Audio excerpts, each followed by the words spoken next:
శుభోదయం. ప్రభువైన యేసుక్రీస్తు నామంలో వందనాలు తెలియజేస్తూ పరిశుద్ధమైన దేవుని గ్రంథములో నుండి కీర్తనల గ్రంథము 126వ కీర్తన 6వ వచనం. పిడికెడు విత్తనములు చేతపట్టుకొని ఏడ్చుచూ పోవు విత్తువాడు సంతోషగానము చేయుచు పన్నులు మోసుకొని వచ్చును. ప్రార్థన చేసుకుందాం. పరిశుద్ధమైన యేసు స్తోత్రాలు చెల్లిస్తూ వాక్యము ధ్యానిస్తుండగా మీ సన్నిధి మాతో ఉంచి నడిపించమని యేసుక్రీస్తు పేరట ప్రార్థించడికి వేడుకొనిచున్నాము తండ్రి, ఆమేన్.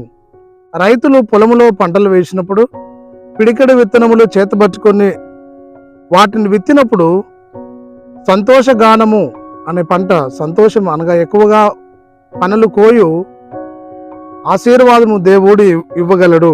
కన్నీళ్లు విడుచు విత్తువారు సంతోషగానంతో పంట పోషెదరు అని సెలవిస్తుంది. కాబట్టి ఈ వాక్యంలో చెప్పబడినటువంటి మాట అనగా తక్కువ విత్తనములు విత్తినప్పుడు సమృద్ధికరమైన ఆశీర్వాదమును అనుగ్రహించు దేవుడై ఉన్నాడు.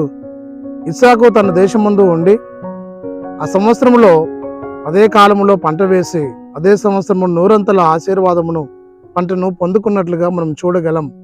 కాబట్టి నీవు నేను దేవునందు విశ్వాసం ఉంచి భూఫంటను అనుభవిస్తూ ఆశీర్వాదం పొందుకొని లోకంలో, సంఘంలో, సమాజంలో వర్ధిల్లేటటువంటి కృపాభాగ్యాన్ని పరిశుద్ధాత్మ దేవుడు మనందరికీ అనుగ్రహించి నడిపించి దీవించును గాక, ఆమేన్. పరిశుద్ధమైన యేసు స్తోత్రాలు చెల్లించుకుంటూ వాక్యం ధ్యానిస్తుండగా మీ పరిశుద్ధాత్మ సన్నిధి మాతో ఉంచి నడిపించి దీవించమని ఆశీర్వదించమని యేసు నామంలో ప్రార్థించడికి వేడుకొనిచున్నాము తండ్రి, ఆమేన్. తండ్రి, కుమార పరిశుద్ధాత్మ త్రియేక దేవుని దీవెన సదాకాలము తోడేయండి దీవించి ఆశీర్వదించును గాక, ఆమేన్.